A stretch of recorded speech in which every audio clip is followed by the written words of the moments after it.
আল্লাহর কোরআন এটা জানিয়ে দিলেন। তো কেমন ভালোবাসা আপনাকে আমি বলি। হযরতে উমর, আবু বকর, অন্যান্য সাহাবীরা তিনারা যেন হজ্জের তরে রওনা দিয়েছেন, কথা বুঝবেন। তো মধ্যে একটা রাস্তাতে হযরত উমর রাদিয়াল্লাহু তাআলা আনহু উনি কিন্তু বসে গিয়েছেন। দেখেন কাকে বলে নবীর ভালোবাসা। আর এই নবীর ভালোবাসা যদি আমাদের ভিতরে না থাকে জান্নাত পাওয়া মুশকিল হয়ে যাবে, কথা বুঝবেন। তো হযরত উমর রাদিয়াল্লাহু তাআলা আনহু সঙ্গী সাথীদেরকে ছেড়ে তিনি কিন্তু একটুখানি বসে গিয়েছেন। আচ্ছা, এবার আপনাদেরকে একটা কথা বলি। কি কথা? যে আপনি, আমি আরো কয়েকজন একসঙ্গে চলতে চলতে যদি হঠাৎ করে একটা মানুষ যদি আমাদের কাছ থেকে সরে যায়, আচ্ছা বলুন ওর জন্য অপেক্ষা করব বা খোঁজ নেব কি নেব না? হ্যাঁ না বলুন, নেব না? অবশ্যই নেব। তো তেমনি হযরত উমর কিন্তু এক জায়গাতে বসে গিয়েছেন। নবীর ভালোবাসা কেমন কাকে বলে দেখেন, এই জন্য আমি আয়াতটা পড়েছি। কিন্তু এবার সঙ্গী সাথে বলছে উমর কই, উমর কই, উমর কই, উমর কই। দেখছেন যে উমর 2 থেকে 3 মিনিট পরে কিন্তু আবার সঙ্গী সাথীদের সাথে কিন্তু সাক্ষাৎ করছেন। সঙ্গী সাথীরা বলছেন, ভাই উমর তুমি কোথায় ছিলে? তোমার জন্য অপেক্ষায় ছিলাম, তুমি কোন জায়গায় বসেছিলি? হযরত উমর বলছেন, সঙ্গী সাথীরা বলছে তোমাকে কি প্রসবের বারাত হয়েছিল? আমাদেরকে কেন বলনি? আমাদের বললে আমরা ওয়েট করতাম, এত দূর এগিয়ে আসতাম না। উমর বলছেন, ভাই সঙ্গীরা, বন্ধুরা, আমাকে প্রসব লাগেনি, আমাকে কোনো আমার যেন প্রসবের প্রয়োজন হয়নি। আমি যে বাথরুম টয়লেট গিয়েছি তার জন্য আমি যে ওই জায়গা বসেছি সেটা আমার হয়নি। বলছে কিসের জন্য? আমাদের সাথ ছিঁড়ে দিয়ে 2 মিনিট পরে আবার আমাদের সাথে তুমি মোলাকাত করলে, বলো তো উমর। উমর বলছেন, আমি এই জন্য ওইখানে গিয়েছিলাম, আমি এই জন্য ওই জায়গাতে বসেছিলাম। নবীজি হজ্জে এসেছিলেন, আর নবীজি হজ্জে আসার পরে আল্লাহ পাকের রাসূল তিনি এই জায়গাটাতে তিনাকে যেন প্রসাবের বারাত হয়েছিল, এই জায়গাটাতে নবীজির যেন তিনার যেন প্রসাবের প্রয়োজন হয়েছিল, তিনি তিনার প্রয়োজনকে এখানে এই জায়গাতে সেরেছিলেন। কাজেই যেন নবীজির উঠাকে ভালোবাসি, নবীজির বসাকে ভালোবাসি, নবীজির চলাকে ভালোবাসি, নবীজির আমি যেন সমস্ত কথাকে যেন নবীজিরকে আমি মান্যতা করে দেই। নবীজির উঠা, নবীজির বসা, নবীজির চলা, নবীজির আখলাক, নবীজির ব্যবহার সব কিছু নবীজির ফলো করে চলি। অতএব আমি আল্লাহ রসুল এই জায়গাতে বসেছিলেন, তাই আমি ভালোবাসা দেখাবার জন্য ওই জায়গাতে বসেছিলাম। একবার জোরে বলুন সুবহানাল্লাহ। এই থাকতে হবে ভালোবাসা। আল্লাহর কোরআন বলছেন, মাইয়ুতিল্লাহ ওয়া রাসূলহু, যে ব্যক্তিরা আল্লাহ এবং আল্লাহ রসুলের প্রতি আনুগত্যকারী, ইদখিলুহু জান্নাহ, তারাই আল্লাহর জান্নাতে প্রবেশ করবে। কিন্তু যদি ওয়ামাইয়াতাওয়াল্লা, যারা মুখ ফিরিয়ে নেয়, যারা আল্লাহ রসুলের প্রতি আনুগত্য করে না, যারা ভালোবাসে না, আল্লাহর কোরআন জানালেন ওই ব্যক্তিদের জন্য কঠিন যন্ত্রণাদায়ক শাস্তি রয়েছে, ওই শাস্তিতে তারা যেন গ্রেফতার হবে। আল্লাহর কোরআন। তাহলে এই হযরত উমর রাদিয়াল্লাহু তাআলা আনহুর ভালোবাসাটা বুঝতে পারলেন? হ্যাঁ না বলুন। তাহলে এইরকম নবীজির উঠা, নবীজির বসা, নবীর চলা যদি আমরা ভালোবাসি, এটা আপনি মাথায় রাখুন। এই ভালোবাসা যদি আমাদের হৃদয়ে থাকে, অটোমেটিকলি যেন আমরা জান্নাত যাব, বলুন ইনশাআল্লাহ। তাহলে এই আমাদের প্রতি নবীজির যেন আমাদের ভালোবাসা থাকতে হবে। ভাইজান, এটাই আমি আপনাদেরকে বুঝাতে চাইছি। কেমন কথা? ভালো করে শুনবেন। দুনিয়ার মানুষ, আল্লাহ পাকের রাসূল কোন এক যুদ্ধ থেকে ফেরার পথে এক জায়গাতে আল্লাহ পাকের রাসূল এবং সাহাবীরা ডেরা নিয়েছেন।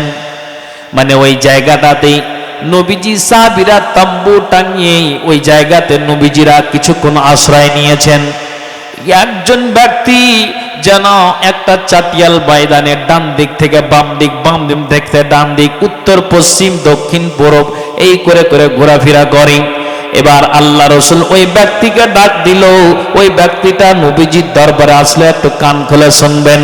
আর নবীজির দরবারে যেমন এসেছেন সঙ্গে সঙ্গে আল্লাহ পাক রাসূল বলছে, ওরে ব্যক্তি তুমি কান খুলে শোনো, যদি আল্লাহ রসুলকে ভালোবাসো, যদি তোমার ভিতরে নবীজির ভালোবাসাটা থাকে, তোমার ভিতরে আল্লাহর ভালোবাসা থাকে, তোমার ভিতরে যদি আল্লাহর কালাম থাকে, তোমার ভিতরে যদি নামাজ থাকে, তোমার ভিতরে যদি রোজা থাকে, এক কথাই নবীর ভালোবাসা যদি তোমার ভিতরে থাকে, আল্লাহর ভালোবাসা যদি তোমার ভিতরে থাকে, তুমি বলো তো তুমি যদি একটা কথাকে মেনে নাও, একটা কথার যদি তুমি মুখ দিয়ে অন্তর থেকে উচ্চারণ করে দাও, তাহলে এটা তুমি মাথায় রাখো, এই কথাটা যদি সাক্ষ্য দিয়ে দাও, প্রমাণ দিয়ে দাও, তাহলে কিন্তু তুমি কুপথ থেকে সুপথে আসবে আর আল্লাহর জান্নাতে প্রবেশ করবে। কি কথা নবীজি বললেন? যদি বলো লা ইলাহা ইল্লাল্লাহ, একবার আমার সাথে কি পড়বেন না? নবীজি বললেন লা ইলাহা ইল্লাল্লাহ, এতটুকু নবীজি পড়ে দিলেন।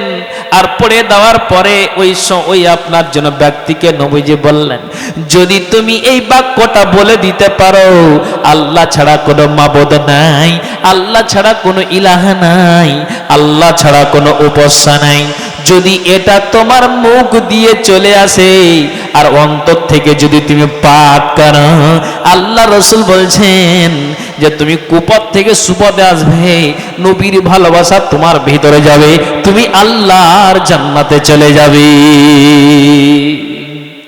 ওই ব্যক্তিটাকে যেমনই বলা হলো, তখন ওই ব্যক্তিটা পাল্টা কি জবাব দিচ্ছে জানেন? দেখো, নবীর ভালোবাসা আল্লাহর ভালোবাসা যদি হৃদয়ে থাকে তাহলে নিশ্চিত জান্নাত। এই জন্য আমি আজকে বিষয়টা ধরেছি। এবার ওই ব্যক্তিটা কি প্রশ্ন তুললো জানেন? বলছে, আচ্ছা রাস্তা দিয়ে চলে যাচ্ছি, একটা লোক যদি বলে যে আমি নিজে নবী, তা আমি কি করে বুঝবো যে এই লোকটা নবী? তার প্রমাণ কি আছে? কথা ঠিক কিনা বলুন? নিজেকে পাল্টা প্রশ্ন দিলেন, আপনি যে নবী দাবি করছেন, বলেন তো আপনার প্রমাণটা কি? কি বলে আপনি নবীটা দাবি করছেন? আল্লাহ পাকের রাসূলকে যেমনই এই প্রশ্নটা করা হয়েছে, নবীজি এবার বলছেন কথা তো ঠিক আছে। আল্লাহ রাসূল সাল্লাল্লাহু আলাইহি সাল্লাম তিনি যেন তিনার কাছ থেকে 200 মিটার দূরে কিংবা 100 মিটার দূরে একটা গাছ আছে, গাছটা কিনারাতে, নদীর কিনারায়, পুকুরের কিনারায় গাছটা আছে। আল্লাহ রাসূল বলছেন আমার প্রমাণ হলো ওই গাছটা। যে কি করে? বলছে হ্যাঁ। আচ্ছা তুমি বলো, আমি এর প্রমাণ দিব যে হ্যাঁ আমি একজন নবী, তো তুমি এটা বলে দিবে, কালেমা লা ইলাহা ইল্লাল্লাহ পাঠ করে দিবে, আল্লাহ রসুলের ছায়াতলে আসবে, ইসলামকে মেনে দিবে, আল্লাহ রসুলকে মেনে দিবে, তুমি বলো। বলছে হ্যাঁ মেনে দেবো। তো আপনি প্রমাণ দেখেন ভালো করে বুঝবেন। তখন এবার নবীজি আশারা বিয়াদিহি, হাদিসের ভাষায় পাওয়া যায় আশারা মানে নবীজি ঠিক যেন ইশারা করলেন, বিয়াদিহি মানে হাতের দ্বারাই। নবীজি হাতের দ্বারাই ওই গাছটাকে ইশারা করলেন, আর গাছটাকে ইশারা করে বললেন, এ গাছ যে জায়গাতে তুমি দাঁড়িয়ে আছো, একটুখানি গাছটা তুমি আমার কাছে চলে এসো। এবার নবীজি যখন এই কথা বললেন, ওই গাছটা যেন ওখান থেকে তাখুদ্দুল আরজা খাদ্দান, হাদিসের ভাষায় পাওয়া যায়, যেমন আপনার চৈত্র মাসের সমাতে আপনার পাটের জমিতে, ধানের জমিতে যেমন জমিন তাম্বা হয়ে থাকে, ফেটে থাকে, চিচ্চির হয়ে যায়, তেমনি ওই গাছটা যেন আপনার যেন তাখুদ্দুল আরজা খাদ্দান, জমিন ফেড়ে চিচ্চির হয়ে আপনার যেন ওই 200 মিটার দূরে কিংবা 100 মিটার দূরে যে গাছটা ছিল, ওই গাছটা এসে নবীর দরবারে হাজির হয়েছেন। জোরে বলুন সুবহানাল্লাহ। কথা বোঝাতে পেরেছি? এবার এই ব্যক্তি তখন চিন্তায় চিন্তিত, ওরে সুবহানাল্লাহ, নবীজি যে বলেছেন যে গাছটা আমারই, বলছে বলো। আবার তখন ওই ব্যক্তিটা বলছেন, আল্লাহ পাকের রাসূল বলছে কি বলছে বলো। যে গাছটাকে এখান থেকে যেই জায়গাতে ছিল যাবে কিনা আপনি বলেন? বলছে হ্যাঁ চলে যাবে। তা আপনি বলেন তো গাছটা যদি চলে যায়, নবীজি বললেন কি কথা ছিল আগে বলো তো, তুমি এটাকে আগে স্বীকার করবে না করবে না? তখন যেন সঙ্গে সঙ্গে বলেন তো আপনার দলে ঢুকতে গেলে, আল্লাহর দলে ঢুকতে গেলে কি পড়তে হবে আমাকে একটু বলে দেন তো। দেখেন নবীজির ভালোবাসা কেমন কাকে বলে। নবীজি বললেন এই গাছটা যেখানে ছিল ওই জায়গাতেই যাবে, কিন্তু তুমি যদি যেটা কথা ছিল একবার যদি পাঠ করে দাও তাহলে নিশ্চিত তুমি আল্লাহর জান্নাতে প্রবেশ করবে। যে কি পড়তে হবে আল্লাহ পাকের রাসূল? তখন সঙ্গে সঙ্গে নবীজি বললেন তুমি আমার সাথে পাঠ করো, লা ইলাহা ইল্লাল্লাহ। নবীজি এতটুকু পড়লেন, আবার বলো লা ইলাহা ইল্লাল্লাহ, লা ইলাহা ইল্লাল্লাহ। নবীজি এই কথাটা বললেন যে তুমি এটাকে একটুখানি পাঠ করে দাও। যেমনই এই কথাটা নবীজি বললেন, ওই ব্যক্তিটা সঙ্গে সঙ্গে ওই দৃশ্যটা দেখে মুসলমান হয়ে গেলেন। জোরে বলুন সুবহানাল্লাহ। এবার আল্লাহ রাসূল বলছেন এ গাছ রে, তুমি যেই জায়গাতে ছিলে আবার তুমি সেই জায়গা চলে যাও। নবীজি ইশারা করলেন, গাছ গিয়ে আবার ওই জায়গাতে দাঁড় হয়ে গেলেন। এটা বলেন নবীজির মুজিজা। বলেন কাকে বলেন? নবীর ভালোবাসা। একবার এই দৃশ্য দেখলো, আর দৃশ্য দেখার পরে আল্লাহর দলে নবীর দলে ছায়া নিল, আশ্রয় নিল। এবার নবীজি এবং আল্লাহর কোরআন জানিয়ে দিয়েছেন মাইয়ুতিল্লাহ ওয়া রাসূলহু, যে ব্যক্তিরা আল্লাহ রসুলের অনুসরণ করে, যে ব্যক্তিরা আল্লাহ রসুলের আনুগত্য করে, যে ব্যক্তিরা আল্লাহ রসুলের ভিতরে যার ভালোবাসাটা আছে, ইদখিলহু জান্নাহ, তারাই আল্লাহর জান্নাতে প্রবেশ করবে। বন্ধুরে, যারা আমরা অন্ধকারে আছি, এখন আমাদেরকে তওবা করে ইসলামের ছায়াতলে আমাদের ফিরে আসতে হবে। যদি ফিরে না আসি তাহলে আপনি জেনে নেন তো, যদি আমরা অন্ধকারে ডুবে থাকি, আমরা আল্লাহ রসুলের উল্টো করে যাই, তাহলে এটা আপনি মাথায় রাখুন, কোনদিন কিয়ামতের দিন প্রতিফল ভালো হতে পারে না। কথা বোঝাতে পেরেছি? তাহলে এই থাকতে হবে ভালোবাসা, যে ব্যক্তিটা একবার এই দৃশ্য দেখার পরে ইসলামের ছায়াতলে আশ্রয় নিয়েছে। জি, একে বলে ভালোবাসা।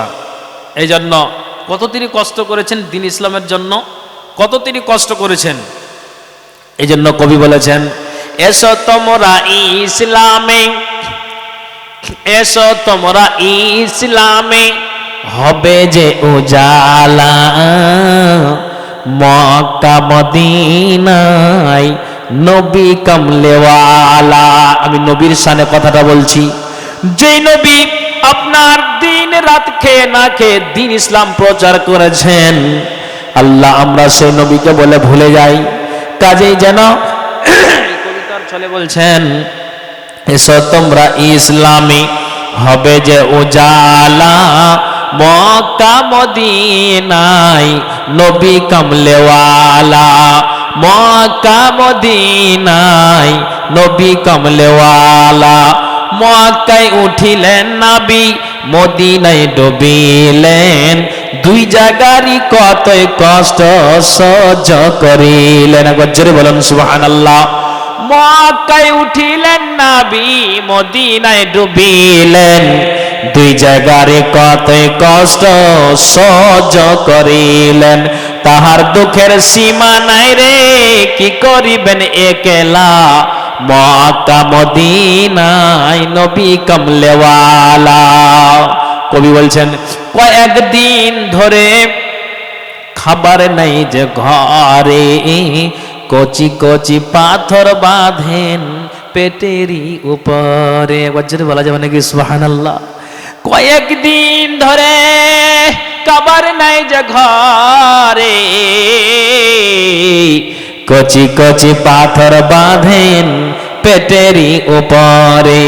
নিরুপায় হইয়া নবীজি তাসবিহ জপেন আল্লাহ, মক্কা মদিনায় নবী কামলেওয়ালা। মক্কা মদিনায় নবী কামলেওয়ালা। ভাইজান, এই ছিল নবীজির কষ্ট।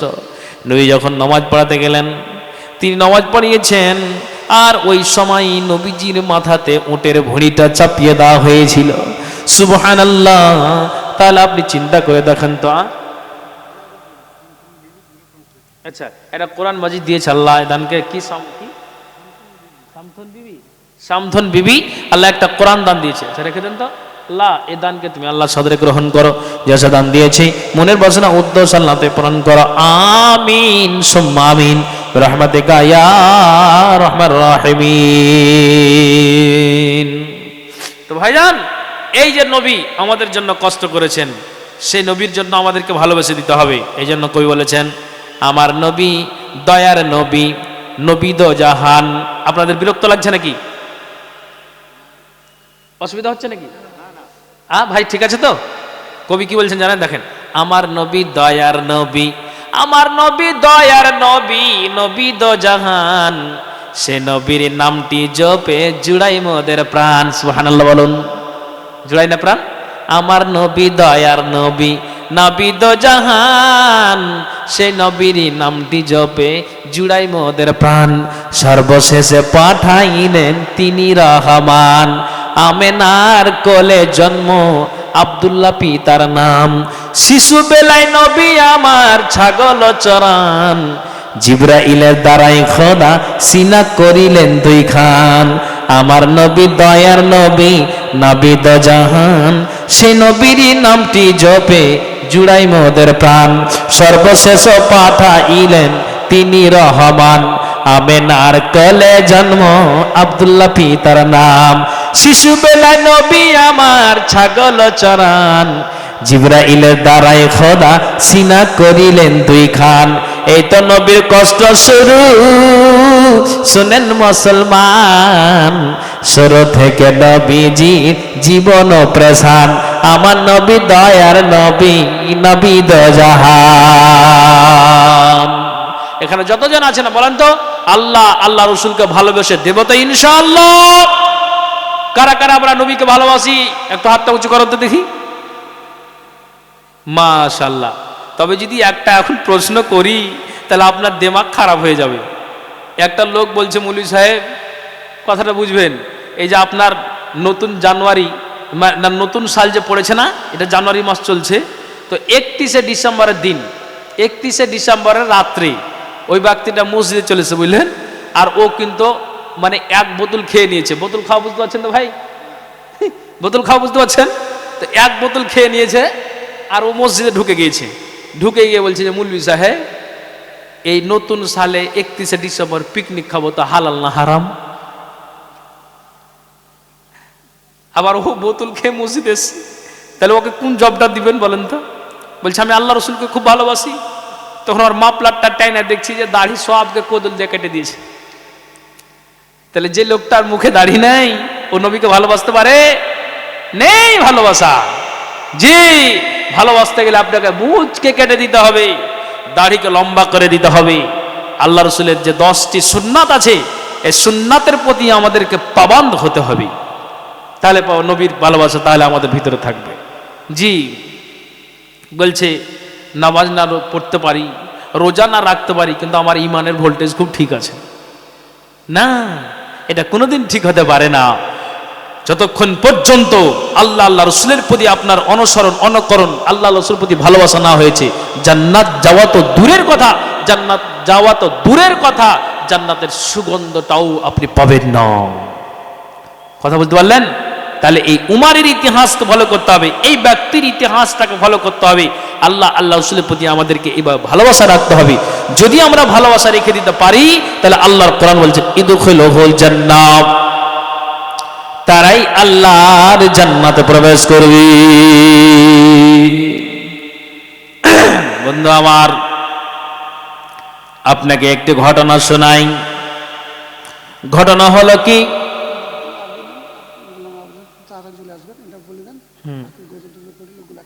আচ্ছা ভাইজান, মানে প্রধান বক্তা ইনশাল্লাহ উনি চলে আসবেন। কি বলে যে কিছুক্ষণের মধ্যে আসবেন উনি। তো আপনারা যে এলোমেলো হয়ে বসে আছেন, একটু কেমন লাগছে?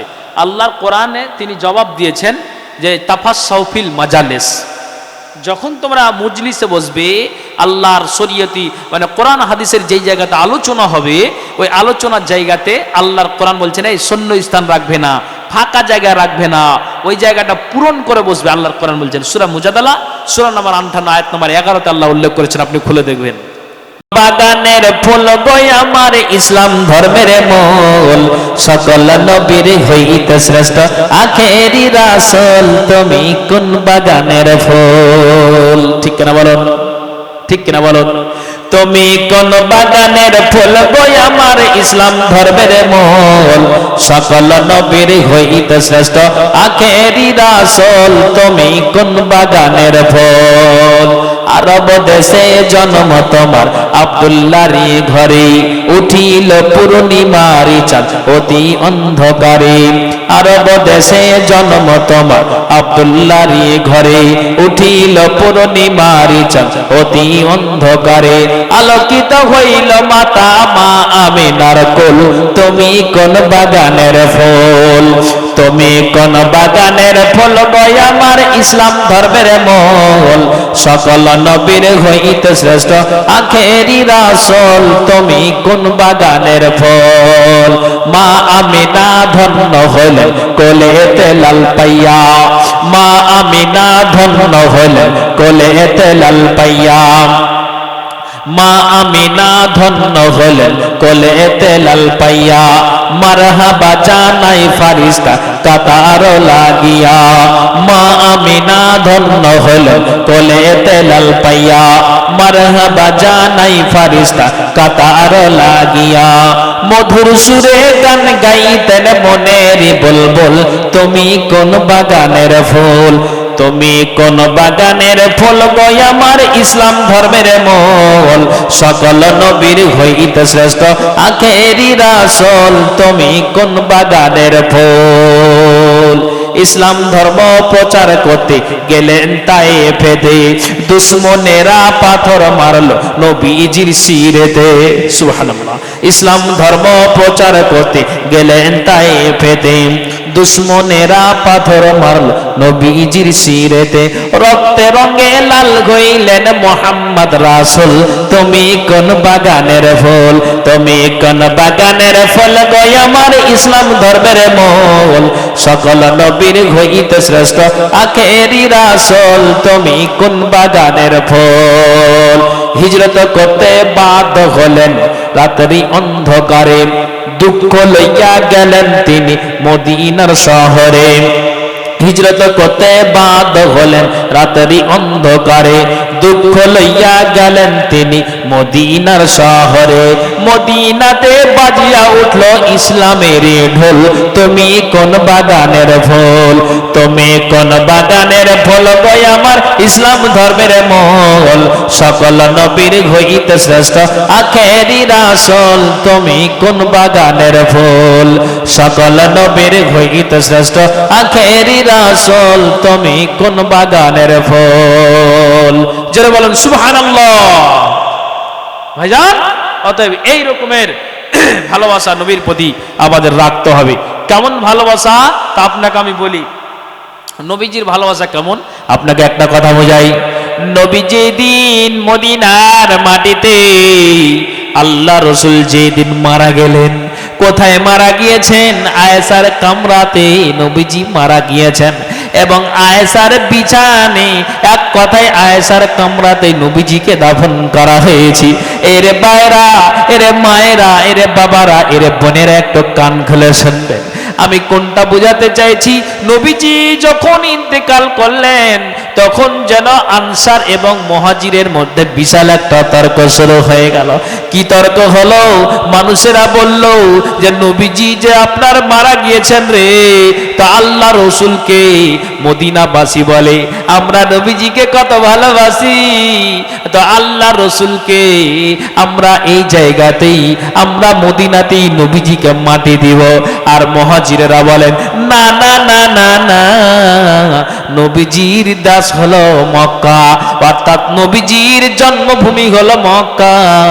আমরা নবীজিকে সুন্দর করে গোসল দিয়ে, সুন্দর করে কাফন পরিয়ে, সুন্দর করে নবীজিকে আমরা যেন গোসল দিয়ে আল্লাহ রসুলকে আমরা 4 জন 6 জন কাঁধে করে মক্কায় নিয়ে গিয়ে নবীজিকে মাটি দিব। জোরে বলেন সুবহানাল্লাহ। নবীর প্রতি ভালোবাসা কেমন? একজন আওস বিন খাওয়ালি এবার হযরত আলীকে বললেন, ভাই আলী, নবীজি কদিন থেকে অসুখে আক্রান্ত হয়ে আছেন, নবীজি আর বাঁচবেন না। কেননা নবীজি আপনার জন্য ফাতেমাকে বলেছেন, ওরে ফাতেমা তুমি কান খুলে শোনো, নবীজি যখন মারা যাচ্ছেন, মরে যাওয়ার আগে আল্লাহ রসুল ফাতেমাকে ডাক দিলেন, আর বেটি ফাতেমাকে ডাক দিয়ে বলছেন, বেটি ফাতেমা তুমি আমার একটুখানি কথা শোনো, আমি যে রোগে আক্রান্ত হয়ে আছি, তো ওরে বেটি ফাতেমা এই রোগেই আমি মরে যাব। জেরে বলেন সুবহানাল্লাহ। যখন এই কথা বললেন, ফাতেমার চোখ দিয়ে পানি আসলো। কেন পানি আসলো?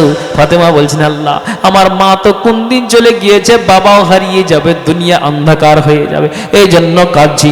আবার আল্লাহ রসুল বলছেন, ফাতেমা তুমি কান খুলে শোনো, আমি মরে যাওয়ার পর তুমি সর্বপ্রথম কবরে দেখা করবে, মানে সাক্ষাৎ করবে, মানে তুমি মরবে। তখন এই কথাটা শুনে ফাতেমা হেসেছিলেন। ফাতেমাকে বলেছিলেন, ফাতেমা তুমি কান খুলে শোনো, যখন আমি মরে যাব তখন তারপরে কিন্তু ফাতেমা তুমি মরবে, আর জান্নাতে তুমি নেত্রী, তুমি সর্দারনি, তুমি মালিকনি হবে। আমি যেটা বুঝাতে চাইছি, তো আল্লাহ রসুলের কথাটা হযরত আলীকে আওস বিন খাওয়ালি বলছেন, ভাই আলী তুমি আমার একটা কথা কান খুলে শুনো। আলী বলছেন, কি কথা বলো তো? আজ আওস বিন খাওয়ালি বলছেন, আমার বাড়িটা তোমাদের কাছ থেকে দূরে আছে, কিন্তু নবীজি যেদিন মারা যাবে আমি আল্লাহ রসুলের মৃত্যুর খবরটা যেন পাই। বলছে, কেন নবীজির মৃত্যুর খবরটা কেন তুমি পাইতে চাইছো বলো? বলছে, পেতে চাইছি এজন্য যে নবীজি মারা যাবেন, আমি বাড়ি থেকে আসব, আর এসে নবীজির মরা দেহটাতে আমি আওস বিন খাওয়ালি আমি হাত দিব রে। আমি হাত এই জন্য দেব, মাথা থেকে নিয়ে পা পর্যন্ত নবীজির গোসলের কাজে অংশ নেব, নবীজির শরীরটাকে মরা দেহতে আমি হাত বুলিয়ে দেব। জোরে বলুন সুবহানাল্লাহ।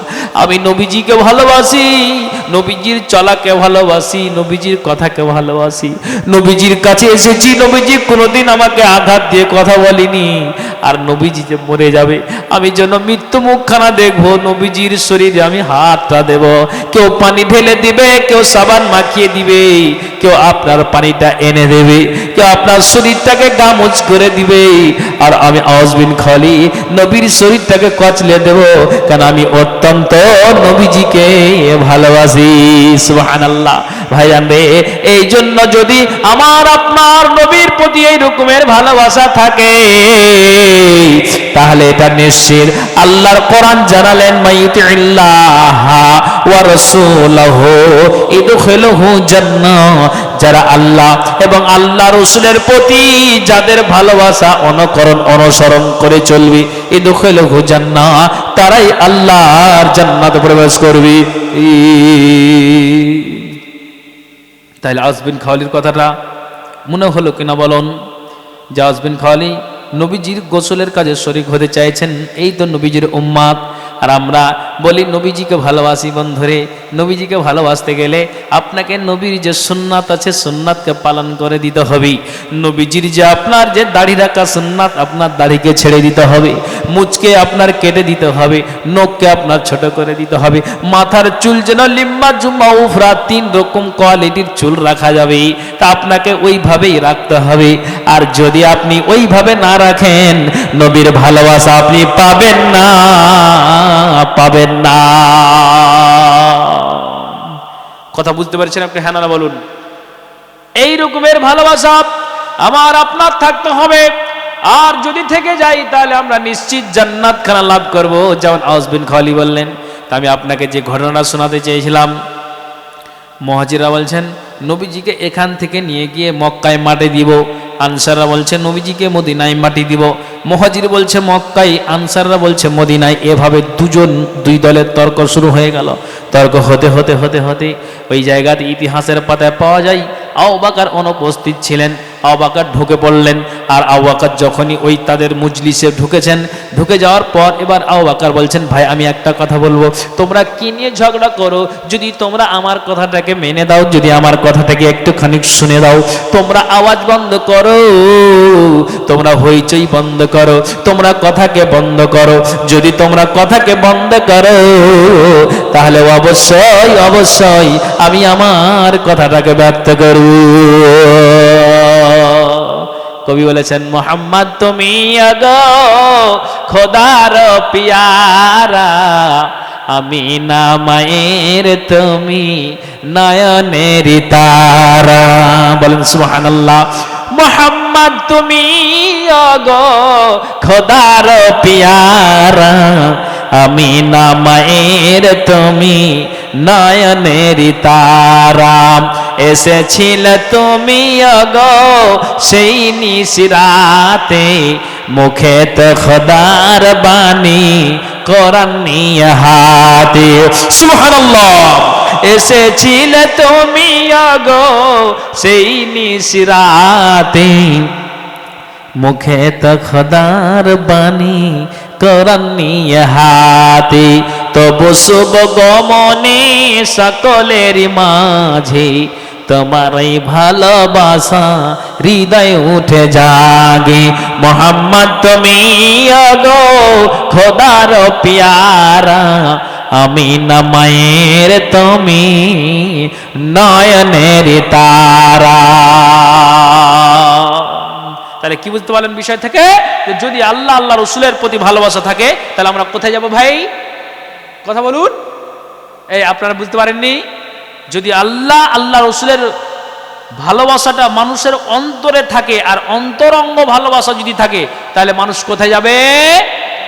জান্নাতে। আলহামদুলিল্লাহ, আলহামদুলিল্লাহ, জান্নাতে যাবে। তবে আপনাকে একটা কথা বলি, আল্লাহর কোরআন বলছেন সূরা আল ইমরান সূরা নাম্বার 3 আয়াত নাম্বার 31, আল্লাহ বলছেন, কুল ইন কুনতুম তুহিব্বুনাল্লাহা ফাত্তাবিউনি ইউহিব্বুকুমুল্লাহ। আল্লাহ কোরআন বলছেন, হে নবী তুমি বলে দাও, যদি তারা আমাকে ভালোবাসে, ফাত্তাবিউনি তোমার যেন অনুসরণ করে, তোমাকে যেন ভালোবাসে। যদি তোমাকে তোমার উম্মতেরা ভালোবাসে, আমার বান্দারা ভালোবাসে, ইউহিব্বুকুমুল্লাহ, আমি আল্লাহ তাদেরকে ভালোবাসা দেব। আল্লাহ নিজেই কোরআনে জানিয়ে দিলেন, নবী তুমি তোমার উম্মতকে জানিয়ে দাও যে যদি আমার বান্দারা, যদি তোমার উম্মতেরা কি করে, আমি তাদেরকে ভালোবাসবো, কিন্তু ভালোবাসার আগে তোমাকে ভালোবেসে দিতে হবে। আর যদি তোমাকে তোমার উম্মতেরা ভালোবেসে দিতে পারে, আমি আল্লাহ আমি ওই উম্মতদেরকে ভালোবেসে দেব। জোরে বলুন সুবহানাল্লাহ। নবীজি আল্লাহ কোরআনে নিজেই জানিয়ে দিচ্ছেন যে যদি তোমার প্রতি উম্মতের ভালোবাসা থাকে, আমি আল্লাহ সেই বান্দাদেরকে মহব্বত করব, ভালোবাসা করব। একজন ব্যক্তি আল্লাহ রাসূলকে এসে জিজ্ঞেস করলেন, কি জিজ্ঞেস করলেন? আল্লাহ পাকের রাসূলকে আপনি বলেন তো কিয়ামত কখন হবে? কি বলছেন? কিয়ামত কখন হবে? তখন নবীজি বললেন, কিয়ামতের জন্য কি তুমি জোগাড় করেছো? ব্যক্তিটা জবাব দিলেন, আল্লাহ পাকের রাসূল আমি কিয়ামতের জন্য সেরকম কিছু জোগাড় করিনি, তবে আমি একটা কাজ করি, আমি সেরকম কিছু জোগাড় করতে পারিনি, আমি সেরকম নামাজ রোজা রাখতে পারিনি। তার মানে এটা থেকে এটা নয় যে ফরজ নামাজ রাখতে পারিনি, ফরজ রোজা রাখতে পারিনি, এই অর্থ এটা নয়। অর্থ হইলে এটা, আল্লাহ পাকের রাসূল গো আমি বেশি বেশি নফল সালাত আমি আদায় করতে পারিনি, নফল নামাজ বেশি বেশি পড়তে পারিনি, আমি নফল রোজা বেশি বেশি রাখতে পারিনি। আল্লাহ পাকের রাসূল আমি বেশি বেশি যেন দান খায়রাত করতে পারিনি, সাদকা করতে পারিনি, তবে আমি আল্লাহ এবং আল্লাহ রাসূলকে অন্তর থেকে ভালোবাসি। যারা বলেন সুবহানাল্লাহ। যেমনই এই কথা বললেন, আল্লাহর কোরআন জানিয়ে দিয়েছেন যে ওরে ব্যক্তি তুমি কান খুলে শোনো, যদি তোমার সত্যি আল্লাহ আল্লাহ রাসূলের প্রতি ভালোবাসা থাকে, তাহলে তোমার অন্তর থেকে যদি নবীর প্রতি ভালোবাসা থাকে, কিয়ামতের দিনে তুমি তার পাশেই থাকবে। জোরে বলুন সুবহানাল্লাহ। কথা বুঝাতে পেরেছি? হ্যাঁ না বলুন? হ্যাঁ, এই রকমের ভালোবাসা থাকতে হবে। আল্লাহর কোরআন বলছেন, মাইয়ুতিল্লাহা ওয়া রাসূলুহু ইদখিলহু জান্নাতিন তাজরি মিন তাহতিহাল আনহার। তো ভাইজান, মরে যাওয়ার আগে আমাদেরকে কবরকে স্মরণ রাখতে হবে সদা সর্বদা। জান্নাত আছে এটা বিশ্বাস করতে হবে। আমল ঠিক না হলে, আল্লাহ রাসূলের প্রতি ভালোবাসা ঠিক না হলে জাহান্নাম আছে এটা সত্য, জাহান্নামে যেতে হবে। হায় আল্লাহ, আমার কিয়ামতের দিন আমল যদি সঠিক না হয় তাহলে কিন্তু বাম হাতে আমল নাম আসবে, তখন ফারিস্তারা ধরে আমাদেরকে জাহান্নামখানাতে নিক্ষেপ করে দিবে। ওরে বন্ধুরে আমার, আমি যেটা আপনাদেরকে বুঝাতে চাইছি, আল্লাহর কোরআন বলছেন আল্লাহ রাসূলকে ভালোবাসো। জান্নাত পেতে হলে, জান্নাত নিতে গেলে অন্তর থেকে ভালোবাসাটা রেখে দাও। মায়ের প্রতি ছেলের ভালোবাসা আছে, বিবির প্রতি স্বামীর ভালোবাসা আছে, বাপের প্রতি সন্তানের ভালোবাসা আছে, ঠিক কিনা বলুন তো? কিন্তু তার চাইতো নবীজিকে বেশি ভালোবেসে দিতে হবে, নইলে কিন্তু সব বরবাদ হয়ে যাবে। একটা আপনাকে কথা বলি। কি কথা? কিয়ামতের দিন যে আল্লাহ রাব্বুল আলামিনের নবীকে যে হাউজে কাউসার দান করা হবে, ওই হাউজে কাউসার দান করা হবে, কান খুলে শুনবেন ভাইজান, কত গুরুত্বপূর্ণ কথা। এবার ওই ব্যক্তিরা সবকে গ্লাসে গ্লাসে পানি দিচ্ছে, তারা পানি পান করে যাচ্ছি। ইতিমধ্যে একজন ব্যক্তি আপনার এ রতিনাথপুর গ্রামের কোনো ভাই, কোনো বাপ, কোনো মা, কোনো বোন পানি পান করার জন্য ওই জায়গায় গিয়েছে। সঙ্গে সঙ্গে শাটার পড়ে গেল, দোকান বন্ধ হয়ে গেল, তার মানে দরজা লেগে গেল, তাও ওই জায়গাতে পর্দা পড়ে গেল। তখন নবীজি বললেন, এটা তো আমার উম্মাত, কেন একে পানি দেওয়া হবে না? এর আগে তো সবকে পানি দেওয়া হলো, তো এই লোকটার জন্য কেন শাটার পড়ে গেল, কেন পর্দা পড়ে গেল, কেন এই জায়গাতে পানি পান করতে দেওয়া হবে না? তখন এবার নবীজিকে জবাব দেওয়া হলো, আল্লাহ পাকের রাসূল গো, যেই লোকগুলোকে আপনি উম্মত বলে দাবি করেছেন, আপনি মরে যাওয়ার পর আপনার উম্মতেরা কোরআনকে ছেড়ে দিয়েছে, তোমার ভালোবাসা ভিতরে রাখতে পারেনি, সব কিছু ছেড়ে দিয়েছে। আল্লাহ রাসূল বলছেন, যারা আমি মরে যাওয়ার পর দাড়িকে ছেঁটে দিয়েছ, মুচকে লম্বা করেছ, নখকে বড় রেখেছ, চুলকে হেয়ার স্টার রেখেছ, কান খুলে শোনো, নবী বলছেন আমি তোমাদেরকে কত অন্তর থেকে ভালোবাসি, আর আমি মরে যাওয়ার পর তোমরা ভালোবাসাটাকে হারিয়ে দিয়েছ। আল্লাহ রাসূল বলছেন, কান খুলে শোনো, সুহকান সুহকান সুহকান, আমার কাছ থেকে দূরে চলে যা, আমার কাছ থেকে সরে যা। যেই নবী, আল্লাহর কোরআন বলছেন ভালোবাসা রাখো, জান্নাত পাবে, হাউজে কাউসার পাবে। কিয়ামতের দিনে যদি এই রকমের আমার আপনার চিটিংবাজি ভালোবাসা হয়ে থাকে, কাউসারের পানি পান করতে পারবে না, পর্দা পড়ে যাবে, আর পর্দা পড়ে গিয়ে নবী সেই দিন আমাদেরকে দূরে সরিয়ে দিবে। একবার জোরে বলুন সুবহানাল্লাহ। এই জন্য কবি বলেছেন, আমি আপনাদেরকে একটা কথা বলবো, বিশাল একটা 10 মিনিট 15 মিনিট লেগে যাবে একটা কবিতা বলতে। যদি এই কবিতাটা বলার পরেই আল্লাহ যদি এই আপনাদেরকে আল্লাহ হেদায়েত দান করে, কেন হেদায়েতের মালিক তিনি। আচ্ছা বলেন তো, আমি আপনাদেরকে বলতে চাইছি, কোরআনটা দেন তো, আমি আপনাদেরকে বলতে চাইছি, আপনারা একটু আল্লাহর ওয়াস্তে মেহেরবানি করে, কোন আল্লাহর বান্দা আছেন কবিতাটা কারা কারা শুনতে রাজি আছেন? একটু হাতটা উঁচু করবেন, বলেন তো কারা কারা শুনতে রাজি আছেন? আলহামদুলিল্লাহ, আলহামদুলিল্লাহ, আলহামদুলিল্লাহ। সবাই শুনবেন তো? লিল্লাহি তাকবীর। আচ্ছা, কবিতাটা শুনবেন তো? আলহামদুলিল্লাহ। যখন কবিতাটা শুনতে চেয়েছেন, আমার সাথে একটু কথা বলেন তো, এই কোরআনের পারাটা কত পারা? 30 পারা।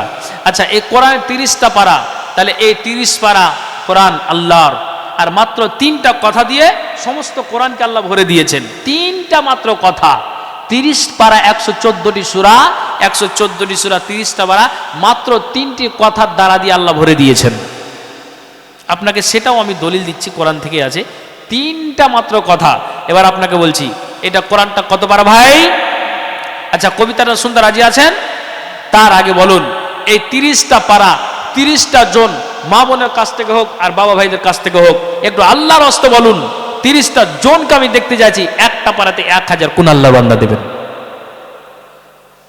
বলুন, কোন আল্লাহর বান্দা দেবেন? আমি আমার বক্তব্য শেষ করিনি, আমি শেষ করে দিয়েছি সেটা না, আমি বলতে চাইছি 10 মিনিট লাগবে কবিতাটা বলতে। হ্যাঁ, তবে আমি আপনাকে বলতে চাইছি এই 30টা পারা 114টি সূরা কোন আল্লাহর বান্দা আছেন? যে হ্যাঁ মৌলানা আমি দিচ্ছি, জি আমি দিচ্ছি। কে আল্লাহর বান্দা আছে বলুন? যেদিন মদিনায় ত্রিভুবনে ওঠে মাতাম, কে কে দেখবি আয়, আমার নবীর ওফাত হলো যেদিন মদিনায় ত্রিভুবনে ওঠে মাতাম, কে কে দেখবি আয়। যেদিন তিনি মারা গেলেন আয়ে সারই ঘরে, চুমন দিলেন আবু বকর নবীজির গালে, হায়রে চুমন দিলেন আবু বকর নবীজির গালে, কাদিয়া বলেন আবু বকর নাই নবী ধরায়, ত্রিভুবনে ওঠে মাতাম, কে কে দেখবি আয়। আবু বকর কেঁদে সারা, ওমর হলেন পাগল পারা, উসমান গনি নবীর শোকে বোবা হইয়া যায়, হায়রে উসমান গনি নবীর শোকে বোবা হইয়া যায়। যেদিন মদিনায় ত্রিভুবনে ওঠে মাতাম, কে কে দেখবি আয়। একজন আল্লাহর খাঁটি বান্দা পাওয়া যাবে না ভাইজান? আল্লাহর খাঁটি বান্দা কে আছেন যে আমি 1000 টাকা দিচ্ছি? 30 জনকে আমি চেয়েছি। কোন আল্লাহর বান্দা আছেন আপনি 5000, 10,000, 20,000, 2,000 আপনি দেনেওয়ালা আছেন? আলহামদুলিল্লাহ। আমার হাতে দেন টাকাটা, 500 টাকা নগদ, 500 টাকা বাকি। ভাই ওটা লিখেলেন তো আপনি? 30 জন যদি পুরো হয়ে যায় আমাকে স্মরণ করিয়ে দেবেন, আমি শায়রিটা শোনাবো, 10 মিনিট লাগবে। আচ্ছা এটা দেন, আমার হাতে দেন। আরেকজন ভাই আমার দিলেন 1000 টাকা। আল্লাহ এই দানকে আল্লাহ তুমি সারে গ্রহণ করো। যে দান দিয়েছে মনের বাসনা উদ্দেশ্য পূরণ করো আল্লাহ, যে দান দিয়েছে। এটা এই মাদ্রাসার জন্য 30টা জন আপনারা উঠে যাবেন না, প্রধান বক্তা ইনশাআল্লাহ আসছেন, আপনি একে একে লিখিয়ে দিবেন। তো ভাই যান, এক এক জায়গার এক এক রকম নিয়ম নীতি, ঠিক না ভাই? এক এক জায়গার এক এক রকম নিয়ম নীতি। তো আমার পর্দার আড়ালে মা বোন আছেন, আমি আপনাদেরকে বলছি যেটা আল্লাহর ওয়াস্তে মেহেরবানি করা, অবশ্যই আপনারা এই আল্লাহর ব্যাংকে জমা দিবেন, এটা ইনশাআল্লাহ কাজে লাগবে। তো ভাই আমি যেটা আজকে বিষয় বলতে চাচ্ছি, আল্লাহর কোরআন জানিয়ে দিলেন মাইতিল্লাহ ওয়া রাসূলুহু ইদখিলুহু জান্নাহ। যারা আল্লাহ রাসূলের প্রতি আনুগত্য করে, আল্লাহ রাসূলের প্রতি অনুসরণ করে, আল্লাহ রাসূলের অনুসরণ করে চলে, ভালোবাসা রাখে, ইদখিলুহু জান্নাহ, তারাই আল্লাহর জান্নাত প্রবেশ করবে। ওয়া মাইয়াতাওয়াল্লা, যারা মুখ ফিরিয়ে নেয়, ইউআযিবুহু আযাবান আলিমা, তারা কঠিন যন্ত্রণাদায়ক শাস্তিতে গ্রেফতার করা হবে। নবীজির হাদিস বলে দিয়েছেন, আন আবি হুরায়রা রাদিয়াল্লাহু তাআলা আনহু আন্না রাসূলুল্লাহ সাল্লাল্লাহু আলাইহি ওয়াসাল্লাম, আবু হুরায়রা থেকে বর্ণিত, নবীজি বলছেন কালা কুল্লু উম্মতি ইয়াদখুলুনাল জান্নাহ, নবীজি বলছেন প্রত্যেকটাই উম্মত আমার জান্নাতে প্রবেশ করবে, কিন্তু ইল্লা মান আবা, কিন্তু আবা ছাড়া। সাহাবীরা শুধালেন কালু আমান ইয়া আবা ইয়া রাসূলুল্লাহ, আল্লাহ পাকের রাসূল আপনি বলেন তো প্রতিটা উম্মত আল্লাহর জান্নাতে প্রবেশ করবে, কিন্তু ইল্লা মান আবা, আবাকে আল্লাহ রাসূল নবীজি বললেন আপনাকে একটা উদাহরণ দিয়ে বুঝাই। স্টেট বাসে চাপেন, লোকাল বাসে চাপেন, ট্রেনে চাপেন, আপনার মেন গেটে লেখা থাকে, বড় বড় হইটালে লেখা থাকে ধূমপান নিষেধ। যদি আপনি ওই জায়গাতে বাসের ভিতরে ধূমপান করেন তাহলে কিন্তু ওই জায়গাতে খালাসি ড্রাইভার আপনাকে বেজ্জত করে দিবে, কেন আপনি ধূমপান করলেন, যেহেতু এই জায়গাতে নিষেধ করা আছে। তেমনি নবীজি বলছেন প্রত্যেকটা উম্মত আল্লাহর জান্নাতে প্রবেশ করবে, কিন্তু ইল্লামান আবা, কিন্তু আবা ছাড়া। নবীজিকে বললেন আবাকে, নবীজি আপনি বলেন তো। নবীজি বলছেন কালা মান আতানি দাখালাল জান্নাহ, যারা আল্লাহ আল্লাহ রাসূলের প্রতি অনুসরণ করে, যারা আল্লাহ রাসূলের প্রতি আনুগত্য করে, যারা আল্লাহ রাসূলের প্রতি ভালোবাসা রাখে, তারাই আল্লাহর জান্নাতে প্রবেশ করবে। ওয়ামান আসানি ফাকাদ আবা, যারা যে ব্যক্তিরা আল্লাহ রাসূলের অবাধ্যতা করে, অমান্য করে, রাসূলকে ভালোবাসে না, আল্লাহর কোরআনকে ভালোবাসে না, আল্লাহর দ্বীনকে ভালোবাসে না, কবরকে বলে ভয় নেই, জাহান্নামকে বলে ভয় নেই, জান্নাত আছে এইটা আশাও করে না। নবীজি বলছেন যারা উল্টো করে সমস্ত কাজকে করে যায়, আল্লাহ নবী বলছেন তারাই হলো আবা, আর ওই সমস্ত লোকগুলোই আল্লাহর জাহান্নামে প্রবেশ করবে। কথা বুঝতে পেরেছেন? তাহলে আমাদেরকে আল্লাহ রাসূলের বিধিবিধানকে মেনে দিতে হবে। যখনই আমরা মেনে দিব, এটা আপনি জেনে নেন তো, যখনই আমরা মেনে দিব নিশ্চিত আল্লাহর জান্নাতে প্রবেশ করে যাব। ভাইজান আমার, আপনাকে আমি যেটা বুঝাতে চাইছি, সুবহানাল্লাহ, আল্লাহ রাসূলকে সাহাবারা এবং সাহাবা নারীরা কত আপনার জন্য জানে প্রাণে ভালোবাসতেন, অথচ তারা জান্নাতি, আমরা পাপী গুনাহগার। তারপর কিন্তু আল্লাহ রাসূলের প্রতি আমাদের একটা ভালোবাসা অন্তরঙ্গ রাখতে হবে, সেটা কিন্তু আমাদের ভিতরে নাই। যেমন আল্লাহ বলছেন কোন আমার বান্দা যদি আমাকে ভালোবেসে, যদি আমার বান্দাটা কি করে, একটা মুঠোন হাত যদি আমার বান্দারা এগিয়ে দেয়, তাহলে আমি আল্লাহ হাতটাকে লম্বা করে দিব। আমার কোন বান্দা যদি হাতটাকে এক হাত লম্বা করে দেয়, তাহলে আল্লাহ বলছেন আমি 2 হাতটাকে বান্দার জন্য এগিয়ে দিব। জোরে বলুন সুবহানাল্লাহ। আমার বান্দা যদি ভালোবেসে কি করে, আমার বান্দারা ভালোবেসে যদি 1 পা 2 পা করে হাঁটতে হাঁটতে হাঁটতে হাঁটতে চলে আসে, তাহলে আল্লাহ রাব্বুল আলামিন বলছেন আতাইতু হারওয়ালাতান, আমি আল্লাহ ওই বান্দার জন্য দৌড় দিতে শুরু করে দেব। জোরে বলুন সুবহানাল্লাহ। আপনি হি আমার জনগণ নবীজি, আপনি আমার জান, ও গো নবীজি আপনি আমার জান, আপনি আমার জনগণ নবীজি, আপনি আমার জান, ও গো নবীজি আপনি আমার জান। আপনার জন্য দিতে পারি, আপনার জন্য দিতে পারি আমার জান কুরবান, ও গো নবীজি আপনি আমার জান, আপনি আমার জান গো নবীজি আপনি আমার জান, ও গো নবীজি আপনি আমার জান। আমরা সবাই পাপী গো তাপি, আল্লাহ তুমি দয়াবান। সুবহানাল্লাহ। আমরা সবাই পাপী গো তাপি, আল্লাহ তুমি দয়াবান।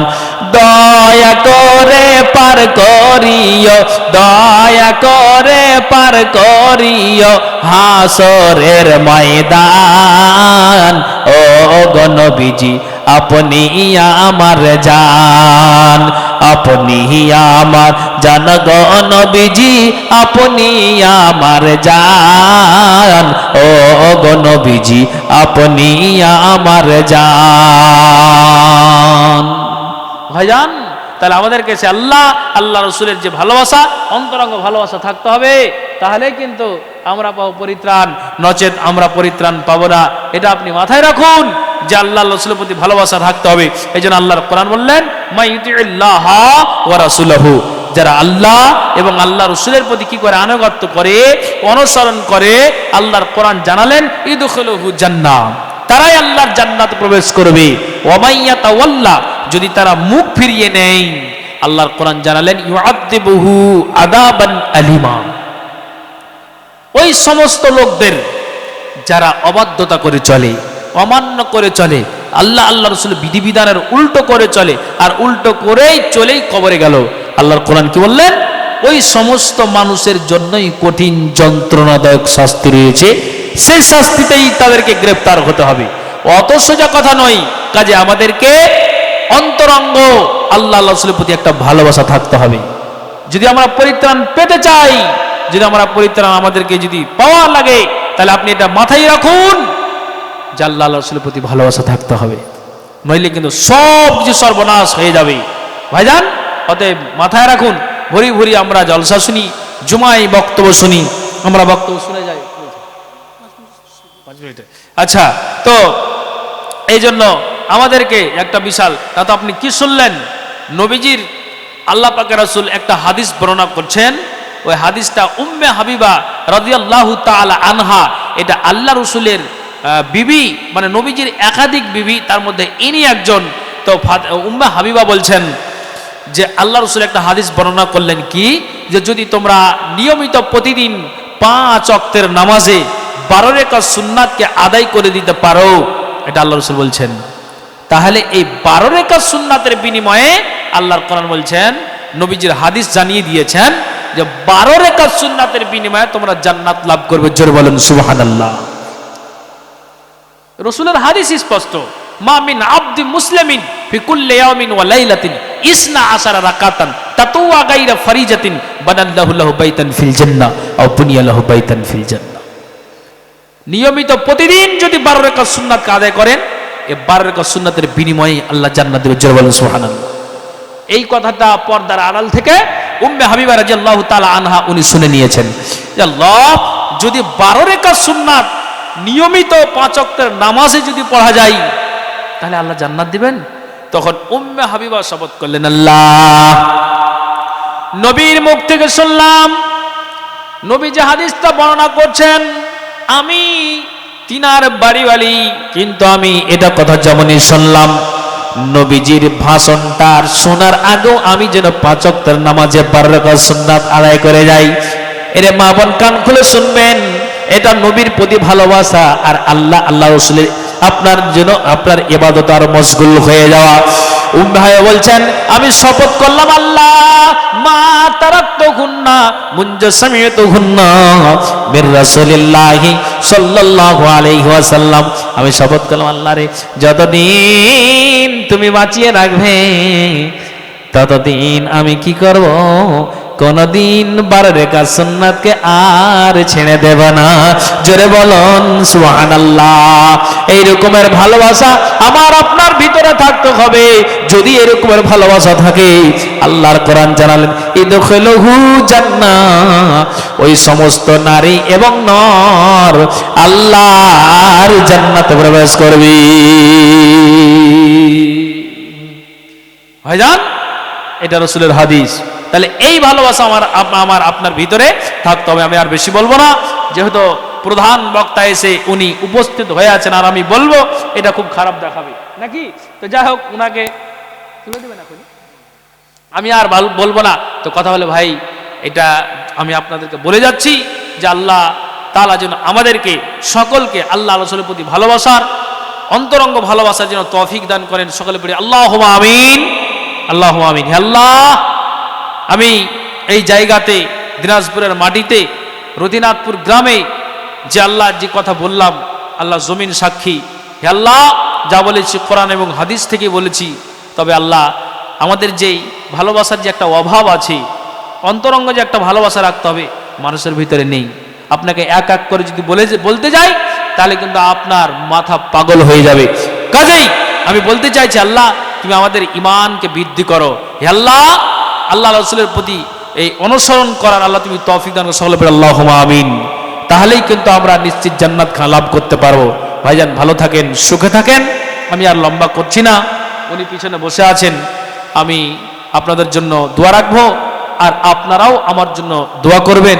আল্লাহ তাআলা যেন আমাদেরকে সকলকে মরার সময় কলেমা তৌফিক দেন, সকলে পড়ি আল্লাহুম্মা আমিন। এ বলে আমি আমার বক্তব্য ইতি করছি। আসসালামু আলাইকুম রহমতুল্লাহি ওয়া বারাকাতুহু।